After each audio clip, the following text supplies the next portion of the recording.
আল্লাহ পাক রব্বুল আলামিন সূরা আল আনকাবুতের 45 নম্বর আয়াতে কারীমা আল্লাহ তাআলা দুটো মেসেজ দিয়েছেন, মৌলিকভাবে দুটো মেসেজ। পুরা কোরআনে কারীম পুরা মানব জাতির জন্য মেসেজ, বিশেষ করে এই আয়াতের মধ্যে দুটো মেসেজ। এক নম্বর মেসেজ, নবী করিম সাল্লাল্লাহু আলাইহি ওয়াসাল্লামকে আল্লাহ তাআলা বলতেছেন, নবী আপনার কাছে যা ওহী করে আমি পাঠাইছি এটা আপনি তেলাওয়াত করে করে শোনায় দেন। দ্বিতীয় মেসেজ, আপনি নামাজ কায়েম করেন। নামাজ কায়েমের দ্বারা লাভ কি? আল্লাহ পাক রব্বুল আলামিন বলে, নামাজ অশ্লীলতা, বেহায়াপনা, বেরিল্লাপনা তোমাকে বিরত রাখবে। বেরিল্লাপনা তোমার দ্বারা হবে না। নামাজ প্রকৃত হইলে বেহায়াপনা হবে না। নামাজ প্রকৃত হইলে অশ্লীলতা আর করতে পারবে না। এর মাধ্যমে সমাজ সুন্দর সমাজে পরিণত হবে। এই নামাজের আলোচনা শেষ করে আল্লাহ পাক রব্বুল আলামিন লাস্টে বলেন, ওয়ালা যিকরুল্লাহি আকবার ওয়াল্লাহু ইয়ালামু মা তাসনাউন। আল্লাহ তাআলার জিকির হলো সবচেয়ে বড়। আল্লাহ তাআলার জিকির সবচেয়ে বড়। আল্লাহ তাআলার জিকির মানে আল্লাহ তাআলার আলোচনা। এটা যেমন তরজমা, কোরআন আরেক জায়গায় তরজমা করেছে জিকির মানে নামাজ। জুমার নামাজকে আল্লাহ তাআলা জিকির বলেছেন। আল্লাহ পাক রব্বুল আলামিন বলেন, ইয়া আইয়ুহাল্লাযীনা আমানু ইযা নুদিয়া লিস-সালাতি মিন ইয়াউমিল জুমআহ ফাসআউ ইলা যিকরিল্লাহি ওয়া দারুল বাই', যালিকুম খায়রুল লাকুম ইন কুনতুম তা'লামুন। আল্লাহ তাআলা ফরমান, হে ঈমানদারগণ, যখন জুমার দিনে আযান দেওয়া হয় তোমরা জিকিরের দিকে দৌড় দাও, মানে নামাজের দিকে, খুতবার দিকে। ইমাম সাহেব যে খুতবা দেয় এটাকেও জিকির বলা হয়েছে, নামাজকেও জিকির বলা হয়েছে, আল্লাহ পাক রব্বুল আলামিনের বিধানকেও জিকির বলা হয়েছে। তাই আল্লাহ পাক রব্বুল আলামিনের এই বিশেষ আয়াতে জিকির বলতে নামাজ। নামাজ হলো সবচেয়ে বড়।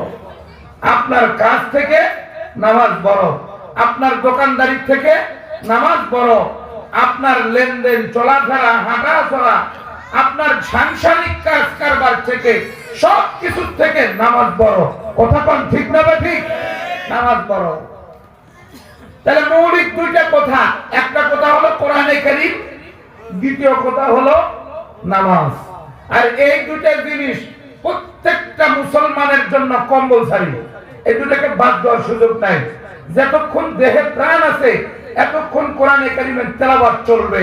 যতক্ষণ দেহে প্রাণ আছে এতক্ষণ এই ব্যক্তির জন্য নামাজ চলবে।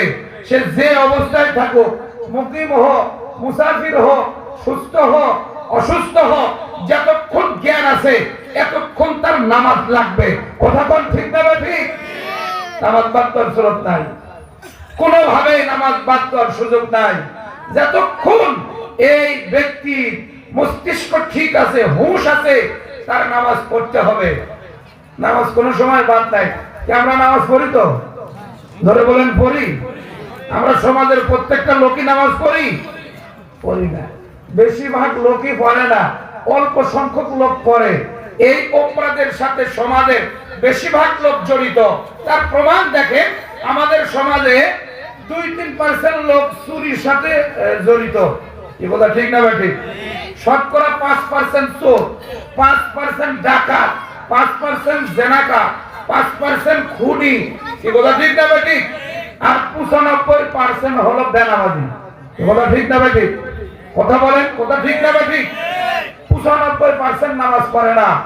আমাদের এরিয়ায় যারা চিন্তায় করে, যারা নারীকে ইফটিজিং করে, নারীকে উত্ত্যক্ত করে, এর সংখ্যা মাত্র 5%। আর নামাজ পড়ে না এই বেনামাজির সংখ্যা হলো 95%। কথা কোন ঠিক না ঠিক? বড় মুশকিল ব্যাপার। নামাজ পড়ে না, এদের সংখ্যা সবচেয়ে বেশি। আর এই জিনিসটা আমার আপনার জীবনের প্রত্যেকটা মুহূর্তে, প্রত্যেকটা সেক্টরে যেভাবে থাকেন না কেন, আপনার এটা লাগবেই, এর বাহিরে যাওয়ার সুযোগ নাই। কিন্তু আজকে আমরা এটা বাস্তবায়ন করি না। এই জন্য আমি আপনি যেভাবে কোরআন থেকে দূরে সরে পড়েছি, নামাজ থেকে আরো বেশি দূরে সরে পড়েছি। যে কোরআন থেকে দূরে সরে পড়লে সে নিজেকে দূরে সরাই দিল আল্লাহর রহমত থেকে। যে কোরআন থেকে দূরে সরে পড়বে সে নিজেকে বঞ্চিত করলো আর মাহরুম করলো। কোরআনের কোনো লস নাই। ওটা ঠিক না? ঠিক, কোনো লস না।